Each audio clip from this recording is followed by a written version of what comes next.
एक बार एक शांत शहर में एक रहस्यमयी पुरानी हवेली थी जो वर्षों से वीरान पड़ी थी।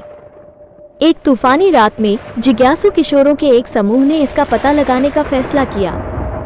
जैसे ही वे अंदर दाखिल हुए, दरवाजे उनके पीछे से बंद हो गए, जिससे वे अंदर फंस गए। जैसे जैसे वे हवेली के रहस्यों को उजागर करना जारी रखते थे, उन्हें हवेली के पूर्व मालिक की एक डायरी मिली, जो एक विक्षिप्त कलाकार था जिसने प्रेरणा पाने के लिए अंधेरे अनुष्ठानों में हाथ आजमाया था। उन्हें एहसास हुआ कि हवेली शापित थी और भागने का एकमात्र तरीका उस दुष्ट आत्मा का सामना करना था जो उसे परेशान करती थी। अजीब चीजें होने लगी।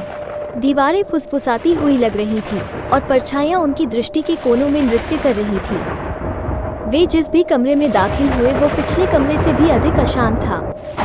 वे भयानक चित्रों से भरे एक कमरे में पहुंचे, जो उनकी हर हरकत पर नजर रख रहा था। जैसे ही उन्होंने बाहर निकलने का रास्ता खोजने की कोशिश की, एक एक करके समूह गायब होने लगा।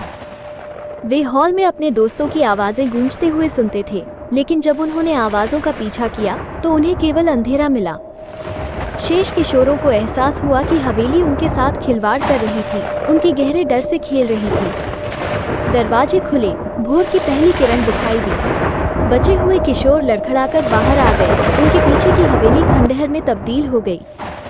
जैसे ही उन्होंने पीछे मुड़कर देखा, हवेली धुंधली होती नजर आई और केवल उनके भयानक अनुभव की यादें रह गईं। और उस दिन के बाद किसी ने भी उस शापित हवेली में दोबारा प्रवेश करने की हिम्मत नहीं की, क्योंकि उस भयावहता का डर था जो भीतर इंतजार कर रही थी।